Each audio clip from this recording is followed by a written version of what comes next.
오늘 보실 말씀은 마가복음 7장 1절부터 23절, 신약성경 64면에 있습니다. 제가 한 절 읽고 여러분들 한 절 읽고 교독하며 읽도록 하겠습니다. 바리새인들과 또 서기관 중 몇이 예루살렘에서 와서 예수께 모여 들었다가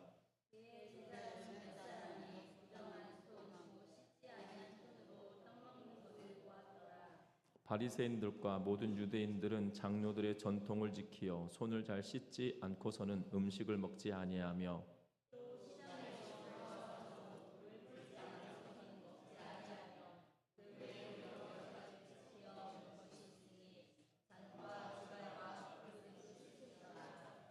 이에 바리새인들과 서기관들이 예수께 묻되 어찌하여 당신의 제자들은 장로들의 전통을 준행하지 아니하고 부정한 손으로 떡을 먹나이까?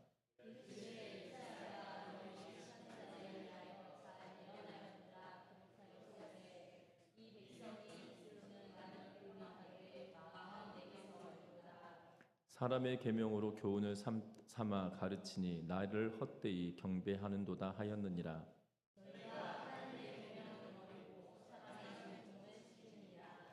또 이르시되 너희가 너희 전통을 지키려고 하나님의 계명을 잘 저버리는도다.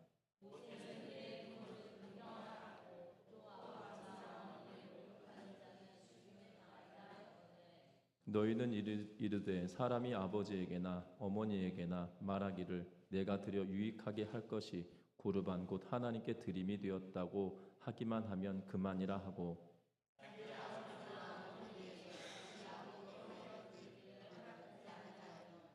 너희가 전한 전통으로 하나님의 말씀을 폐하며 또 이 같은 일을 많이 행하느니라 하시고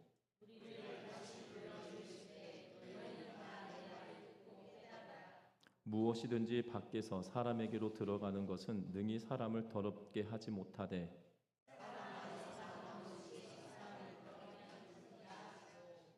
무리를 떠나 집으로 들어가시니 제자들이 그 비유를 묻자온데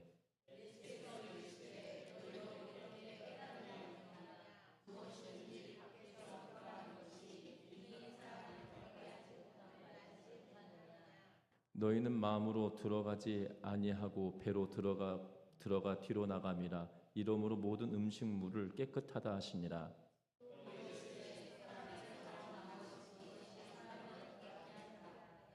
속에서 곧 사람의 마음에서 나오는 것은 악한 생각 곧 음란과 도둑질과 살인과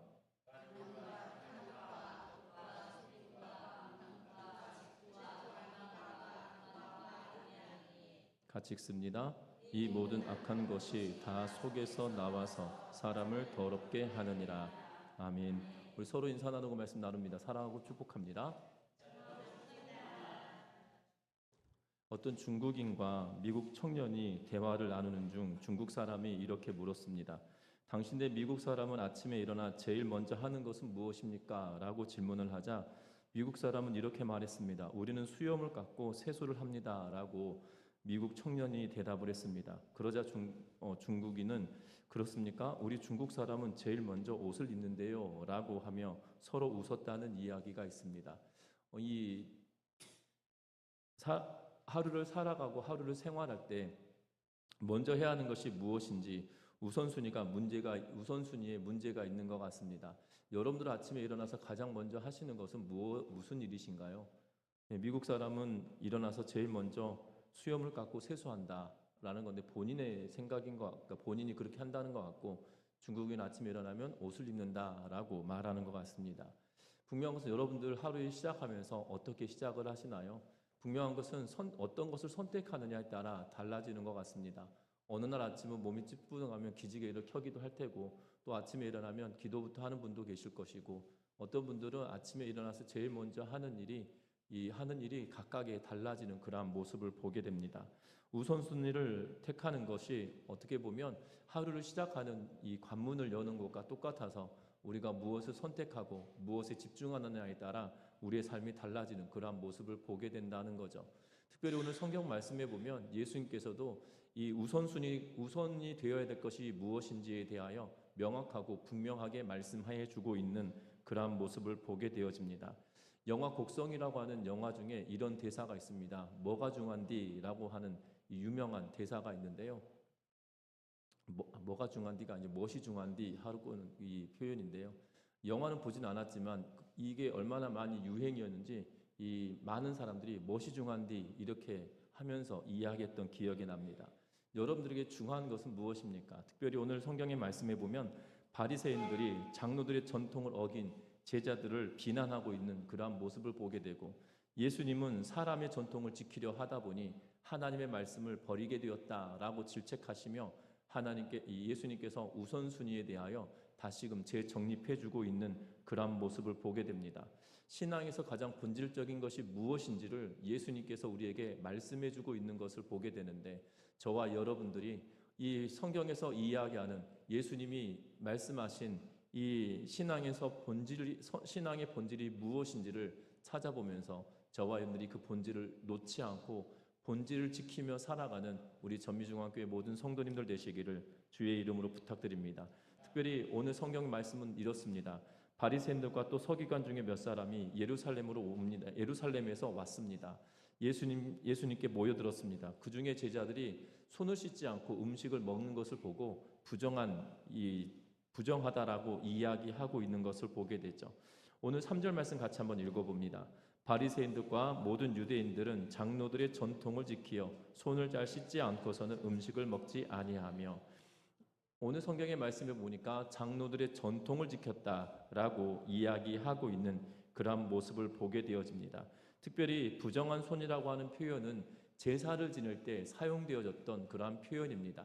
그런데 중요한 것은 이 손을 씻는, 제사를 지낼 때 손을 씻었던 사람들은 누구냐면 레위기 15장 11절 말씀을 통해서 보면 이 레위인들, 특별히 제사를 지내는 제사장들에게 해당되어지는 일이었다라는 사실이죠.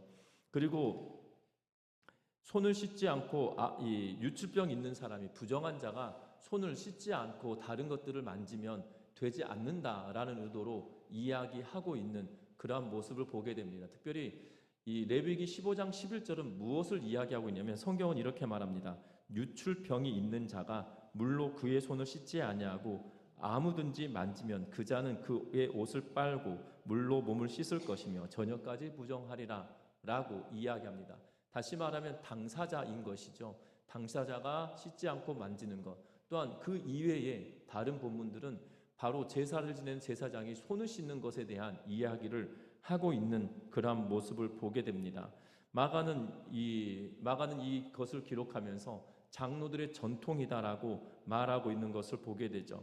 율법에서는 제사장들이 손 씻는 규정을 명확하게 직시하고, 그리고 이 유출병 환자, 방금 읽었던 레위기 15장에 기록되어졌던 유출병 환자가 손을 씻지 않고 만지는 것에 대하여 이야기하는 것, 그것을 기초로 하여서 장로들이 그들의 해석을 더 늘려가고 있는 그러한 모습을 보게 되고, 그것으로 말미암아 장로들의 전통이 되었다라고 말하고 있는 그러한 모습을 보게 되어집니다.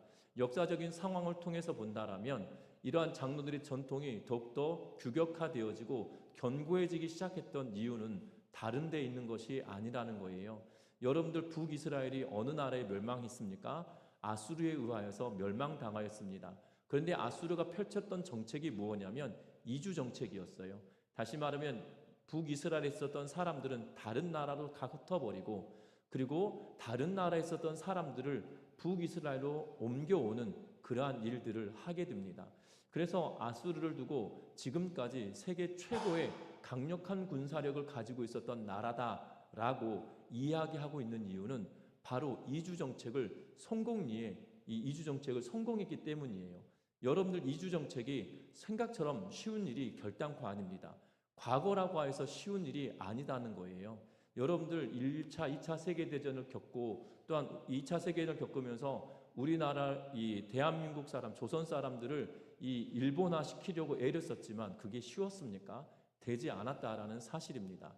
이주 정책을 편다 할지라도 이 저항은 굉장히 극심하여질 것이었음에도 불구하고 그 일을 성공리에 마쳤던 것이 아수르였기 때문에 세계의 가장 강력한 군사력을 가지고 있는 나라를, 이 세계사 속의 가장 강력한 군사력은 아수르라고 표현할 수밖에 없는 그러한 모습을 보게 되죠. 그래서 이 예수님이 살았던 당시에 유대인들은 이방인들과 더불어 살아갈 수밖에 없었던 상황이었고, 유대인과 또한 이방인이 구별되어지는 일들은 바로 율법을 확장하면서 장로들이 전통을 세운 것으로 인하여 유대인들의 규례인 것처럼, 그래서 유대인과 비유대인을 구별하는 그러한 양식으로 굳어지기 시작했다라는 사실이에요. 그래서 오늘 제자들이 손을 씻지 않고 음식을 먹음으로 인하여 그것이 부정하게 되었다라고 지금 이 바리새인과 서기관들이 하는 이야기다라는 사실입니다. 분명한 것은 오늘 성경의 말씀에 보니까 이것에 대하여 예수님이 뭐라고 말씀하시냐는 거예요. 여러분들 6절 말씀 같이 한번 6절부터 7절 말씀까지 같이 읽어봅니다. 이르시되 이사야가 너희 외식하는 자에 대하여 잘 예언하였도다. 기록하였으되 이 백성이 입술로는 나를 공경하되 마음은 내게서 멀도다. 사람의 계명으로 교훈을 삼아 가르치니 나를 헛되이 경배하는도다 하였느니라. 아멘. 오늘 이 말씀은 이사야에서의 말씀을 인용하면서 말씀하고 있는 것을 보게 됩니다. 이사야에서 29장 13절 말씀을 인용했다라고 여러분들 각주 보면 알 수 있으실 텐데요. 이사야서 말씀을 인용하면서 하는 말씀이죠. 이 백성이 입술로는 나를 공경하지만 마음은 내게서 멀리 있다. 사람의 계명을 교훈 삼아서 가르치면서 나를 헛되이 경배하고 있다라고 말하고 있는 그러한 모습을 보게 됩니다. 예수님께서 이렇게 말씀하시면 지금 예수님이 살고 있는 시대나 선지자 이사야가 살고 있었던 때와 다를 바가 없었기 때문에 그 말씀을 인용하면서 지금 말씀하고 있다라는 사실이에요. 여러분들 이사야가 살아갔던 시대에 이스라엘 백성들이 하나님께 예배를 했을까요? 예배를 하지 않았을까요? 여러분들 하나님께 이스라엘 시대에 유다 백성들이 하나님께 예배를 했을까요? 예배를 하지 않았을까요? 예배를 하며 살았다라는 사실입니다. 우리 성경 한 구절 볼게요. 이사야서 말씀 같이 한번 보겠습니다. 이사야서 1장 말씀인데요.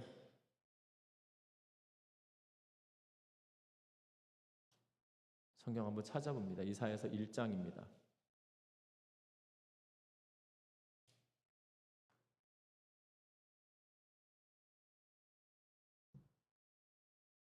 이사야서 1장 11절부터 12절, 13절 말씀까지 같이 한번 읽어봅니다. 이사야서 1장 11절부터 13절 말씀까지 같이 한번 읽어봅니다. 여호와께서 말씀하시되 너희의 무수한 재물이 내게 무엇이 유익하뇨? 나는 순양의 번제와 살찐 짐승의 기름에 배불렀고 나는 수송아지나 어린 양이나 순염소의 피를 기뻐하지 아니하노라. 너희가 내 앞에 보이러 오니 이것을 누가 너희에게 요구하였느냐? 내 마당만 밟을 뿐이니라. 헛된 재물을 다시 가져오지 말라. 분향은 내가 가증히 여기는 바요. 월삭과 안식일과 대회로 모이는 것도 그러하니 성회와 아울러 악을 행하는 것을 내가 견디지 못하겠노라. 14절까지 읽을까요? 내 마음이 너희의 월삭과 정한 절기를 싫어하나니 그것이 내게 무거운 짐이라. 내가 지기에 곤비하였느니라. 아멘. 오늘 11절 말씀에 보면 이렇게 말씀하시죠. 여호와께서 말씀하시되 너희의 무수한 재물이 내게 무엇이 유익이냐라고 말합니다. 나는 순양의 번제와 살찐 짐승의 기름에 배불렀다라고 표현하죠. 이스라엘 백성들이 하나님께 제사를 지내는데 이 열심히 제사를 드렸던 걸로 보여집니다. 그리고 하나님께 피를 드리지만 하나님은 기뻐하지 않으셨다라고 이야기합니다. 그러면서 뭐라고 하나님은 평가하고 있냐면 12절 하반절에 내 마당만 밟을 뿐이다. 너희가 와서 성전 마당만 밟고 가는 거야 라고 말씀하시죠. 그러면서 하나님은 13절에 헛된 재물을 다시는 가져오지 말라라고 말하면서 분향은 내가 가증히 여기는 바요 라고 말하는데요. 여기서 가증히 여기다라고 하는 단어는 어떤 단어냐면 토사물을 보고 있는 상황, 다시 말하면 남이 구역질해 놓은 것을 이 목도하는 상황, 얼마나 지저분하고 얼마나 불편하겠습니까? 지금 하나님이 너희가 내 앞에다가 지금 구토해 놓은 상황이야 라고 말씀하시며 가증하다란 표현이 바로 이러한 의미로 사용하고 있는 것을 보게 됩니다. 이사야서 말씀을 인용하시면서 예수님께서 뭐라고 이야기하냐면 이 이사야 시대는 하나님께 예배하였던 사람들이었습니다. 그것도 하나님께 많은 제물로 하나님께 드린 것처럼 보여집니다. 기름도 기름으로 내가 배불렀다라는 표현은 많은 짐승을 잡아 하나님께 예배한 것처럼 비춰지고 있다라는 거예요. 또한 예수님 시대도 마찬가지로 열심히 예배하는 자들이 있었고, 열심으로는 바리새인과 사두개인을 따라잡을 수가 없는 열심을 가진 자들이었다라는 사실입니다. 그런데 이사야 시대의 인물들도, 사람들도 하나님께 예배는 하지만 그들의 마음으로 하나님께 예배하는 일은 하나님이 원하시고 기뻐하시는 예배의 삶을 살지 않았음을 이야기하며 이사야가 이스라엘 백성들에게, 유다 백성들에게 하고 있는 말씀이다라는 사실입니다. 그래서 뭐라고 이야기합니까? 입술로는 나를 공경하다, 마음은 나에게서 멀리 있다. 말로는 잘하지만 본심은 그렇지 않다라는 말로 이야기하고 있는 거죠. 결국 이스라엘 백성들, 유다 백성들이 하나님께 제사를 지내는 일은 열심을 냈지만 그의 마음과 뜻과 정성을 다하여 하나님을 섬기는 일은 전혀 하지 않았기 때문에 그것이 가증하다라고 이야기하고 있다라는 사실입니다. 지금 부정하게 되었다라고 하는 것, 부정한 손으로 먹었다라는 것 때문에 지금 예수님의 제자들을 질책하고 있는 이 상황에 예수님은 뭐라고 말씀하시냐면, 지금 너희가 만들어 놓은 그러한 규칙과 규례로 말미암아 진정으로 되어져야 될 것들을 잃어버렸다라고 말씀하며 장로들의 전통에 집착하지 말 것에 대하여 말씀하고 있는 그러한 모습을 보게 되어집니다. 우리가 신앙생활하면서 우리도 모르게 나의 삶에 마치 전통으로 집착하는 일들이 있는 것들을 보게 되어지죠. 여러분들 곰곰하게 잘 생각해 보십시오. 내가 신앙생활하면서 내 스스로가 하나님을 잘 섬기는 방식으로 내가 무언가를 하였던 그러한 것들이 어느덧 전통이 되어져서 내가 그것을 반드시 해야만 한다라고 여기고, 내가 그것을 반드시 해야만 여긴다라고 여길 뿐만 아니라 그것이 내 주변에 있는 사람들에게 그렇게 해야만 한다라고 강요하는 일들도 벌어지는 그러한 모습을 보게 되어진다라는 사실입니다. 여러분들 기억할 것은 과거엔 그랬어요. 청소년 시절에, 제가 청소년기 시절에 교회에 오면 반드시 모자는 벗어야 된다라고 가르치셨습니다. 그리고 껌을 씹으면 되지 않는다라고 가르치셨어요. 분명한 것은 이 껌 씹는 것이 사람들 보기에 좋지 않은 것처럼 보여지기 때문이죠. 그런데 여러분들 졸릴 때 껌 씹으면 안 졸려요. 희한하게. 그렇지 않습니까? 그리고 단 사탕을 먹으면 졸리지도 않아요. 그런데 중요한 것은 사탕을 먹는 것과 껌을 씹는 것과 무슨 차이가 있을까요? 그렇지 않습니까? 입이 마르고 여러분들이 어른들이 이 주머니에 사탕들을 들고 다니시는 게 마른 기침을 많이 하시다 보니까 꼭 사탕을 먹으면 기침이 멈춘다고 하시며 상비약처럼 사탕을 들고 다니시는 걸 보게 되어져요. 여러분, 껌을 씹는 것과 사탕을 먹는 것과 뭐가 더 나쁜 걸까요? 사실 나쁜 게 없어요. 그런데 이것을 반드시 하지 말아라 라고 이야기하죠. 모자를 쓰고 예배드리는 것은 하지 말라고 이야기합니다. 여러분들, 제가 전에 사역했던 교회에 이 머리를 완전히 밀고 다니시는 이 집사님 한 분이 계셨어요. 이분이 원래 이 신앙생활을 하지 않던 분인데 장례식 때 아버지 장례식을 치르면서 목사님의 설교에 감동이 되어가지고 신앙생활을 시작하신 분입니다. 그런데 이분이 이전에 종교적인 관심이 많았던 분이에요. 그래서 그가 출가를 할까 이런 생각도 하시면서 머리를 완전히 밀고 다니시면서 스님처럼 머리가 아예 없으세요. 그래서 이 신앙생활 하는데 교회에 오는데 본인이 머리가 없잖아요. 그래서 모자를 쓰고 예배를 드리는데 어떤 분이 오셔가지고 모자 벗으라고, 이분이 모자를 벗으면 민머리니까 그게 더 불편할 것 같아서 모자를 썼는데 이 안내하시는 분들이 모자 벗고 예배 드리세요 뭐 이렇게 되니까 불편하셨던 이야기를 하고 계신 것을 보게 됩니다. 분명한 것은 모자를 쓰고 벗고의 문제가 아니라는 거예요. 중요한 것은 내가 하나님께 어떤 마음으로 예배의 자리로 나왔느냐, 이것이 더 중요하거든요. 여러분들 혹여 모자를 쓰고 계실 때 질병으로 인하여서 이 머리가 빠져서 모자를 쓸 수밖에 없는 상황이다라면 여러분들 모자 벗는 게 나을까요? 그분의 마음을 위로하며 모자 쓰고 있는 것이 더 나을까요? 여러분들 어떤 상황이 되어질지 모르기 때문에 이것이 맞다 틀리다의 문제가 아니라는 거예요.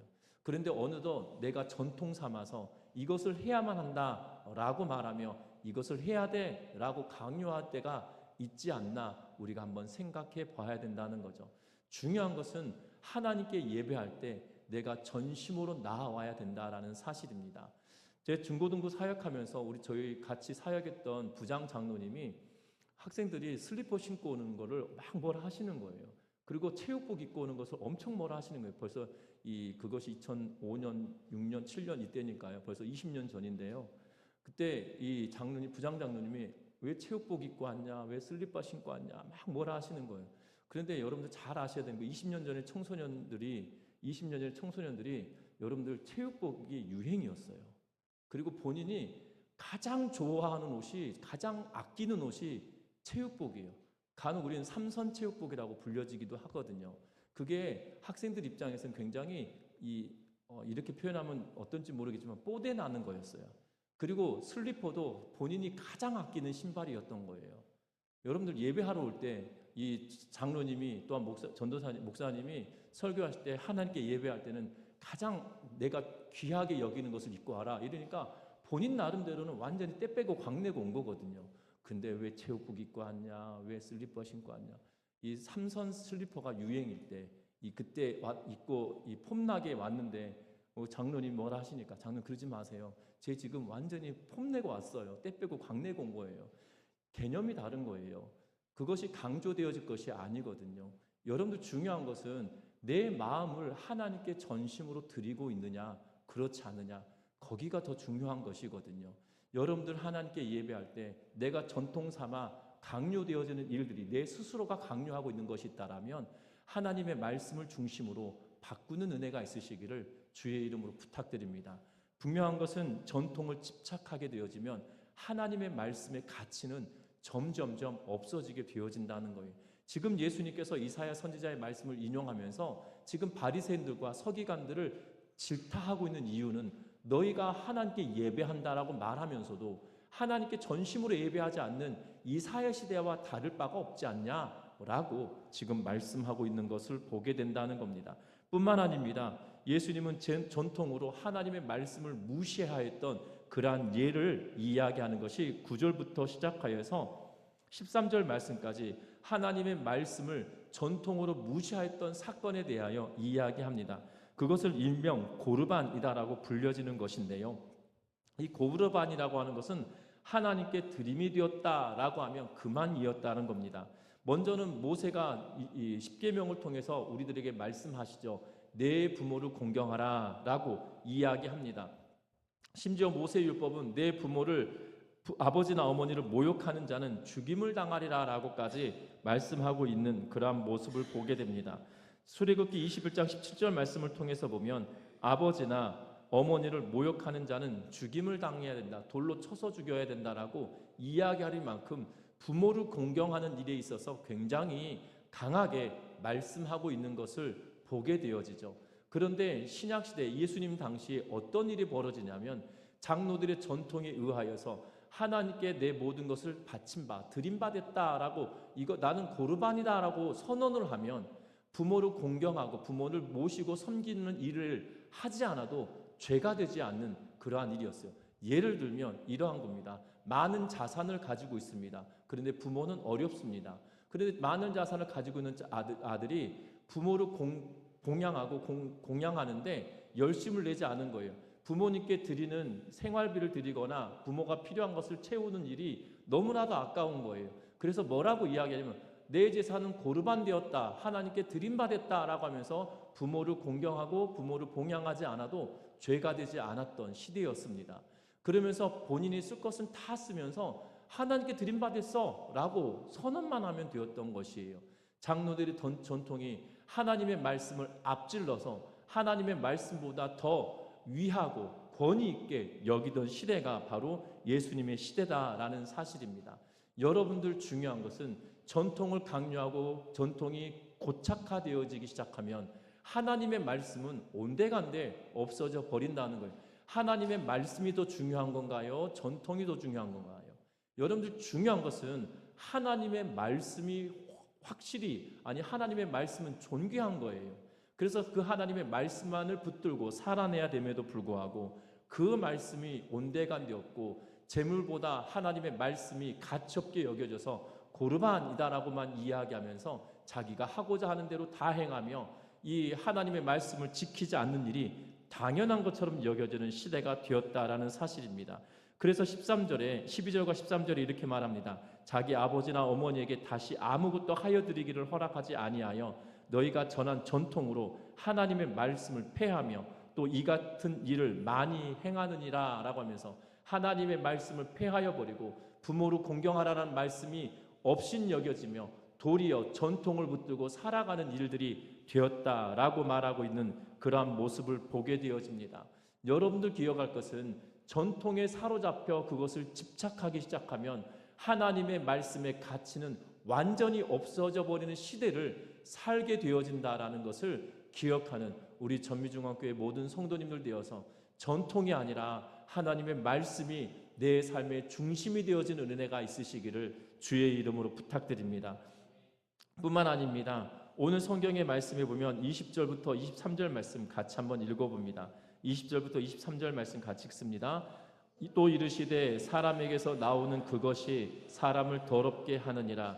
속에서 곧 사람의 마음에서 나오는 것은 악한 생각 곧 음란과 도둑질과 살인과 간음과 탐욕과 악독과 속임과 음탕과 질투와 비방과 교만과 우매함이니 이 모든 악한 것이 다 속에서 나와서 사람을 더럽게 하느니라. 아멘. 오늘 성경의 말씀에 보면 예수님께서 하시는 말씀의 결론을 말하고 있는 것을 보게 되어집니다. 사람을 궁극적으로 더럽히는 것, 사람을 궁극적으로 이 악하게 만드는 것은 바깥에, 다시 말하면 음식물을 먹음으로 지저분한 손으로 음식을 먹었다고 해서 이 지저분해지는 것이 아니라 도리어 내 안의 마음에서 발생한 온갖 종류의 죄악으로 말미암아 더러워진다라고 말씀하고 있는 그러한 모습을 보게 됩니다. 가장 먼저 등장한 것이 무엇입니까? 악한 생각이다라고 말하고 있는 것을 보게 되죠. 우리 마음에 있는 생각이 우리로 하여금 악하게 만들고 우리를 부정하게 만든다라고 말합니다. 이 악한 생각으로 말미암아 뒤따라오는 12개의 악한 행동들은, 태도들은 그냥 그것의 열매처럼 뒤따라오는 것을 보게 된다는 거예요. 우리는 이런 표현을 쓰잖아요. 이 고구마 줄기를 뽑았더니 고구마가 줄줄이 따라 나온다고, 고구마 줄기를 뽑은 것 같다라는 표현을, 악한 생각을 딱 뽑아냈더니 그 뒤로 줄줄이 나오는 그러한 상황이죠. 12개의 태도들이 음란, 도둑질, 살인, 간음, 탐욕, 악독, 속임, 음탕, 질투, 비방, 교만, 우매함에 이르기까지 줄줄이 따라 나오는 그러한 당연한 것처럼 여겨지는 일이었다라는 사실입니다. 분명한 것은 당대의 유대 문학 속에서도 이 발견되어지는 것들이 있는데요. 바로 이러한 이 죄악의 일들이 바로 그들의 생각으로부터 나온다라고 말하고 있는 것들을 보게 되어집니다. 저와 여러분들, 그런데 예수님께서 이렇게 말씀하신 것이 무엇인가요?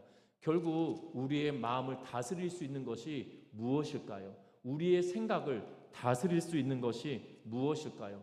세상 사람들이 말하는 전통으로 우리의 마음을 깨끗하게 할 수 있다라면 이미 예수님 시대에 그들은 깨끗하고 하나님을 기쁘시게 하는 삶을 살아냈어야 될 것입니다. 그런데 그들의 전통으로 인하여 사람들이 깨끗해져 가는 것이 아니라 하나님의 말씀이 우리 안에 들어올 때 우리의 마음이 정결하게 되어진다는 거고, 하나님의 말씀을 존귀하게 여길 때 그 존귀하신 하나님의 말씀이 우리의 삶을 바꾸신다라는 사실이에요. 왜 그렇습니까? 하나님의 말씀은, 성경은 하나님의 감동으로 된 것으로 교훈과 책망과 바르게 함과 의로 교육하기에 유익한 책이기 때문이라는 사실이에요. 그 말씀이 우리 안에 들어와 내 안에서 역사할 때 우리의 마음과 생각을 지배하시고 우리의 마음과 생각을 통제하시며 우리의 마음과 생각을 바꾸시는 하나님의 말씀을 경험하며 살아가는 우리 전미중앙교회 모든 성도님들 되시기를 주의 이름으로 부탁드립니다. 본질 아닌 것을 집착하며 살지 마십시오. 하나님의 말씀을 집착하십시오. 하나님의 말씀을 끝까지 붙들며 살아가는 우리 전미중앙교회 모든 성도님들 되시기를 주의 이름으로 부탁드립니다. 다른 것이 나에게 유익해 보일 수도 있습니다. 이렇게 하면 내가 더 신앙이 성장할 수 있는 것처럼 여길 수 있을 겁니다. 그런데 바울은 그렇게 말하지 않습니다. 우리에게 딱 거룩하여질 수 있는 방식을 딱 두 가지로 이야기합니다. 말씀과 기도로 거룩하여진다라고 바울은 우리들에게 말씀하고 있는 거거든요.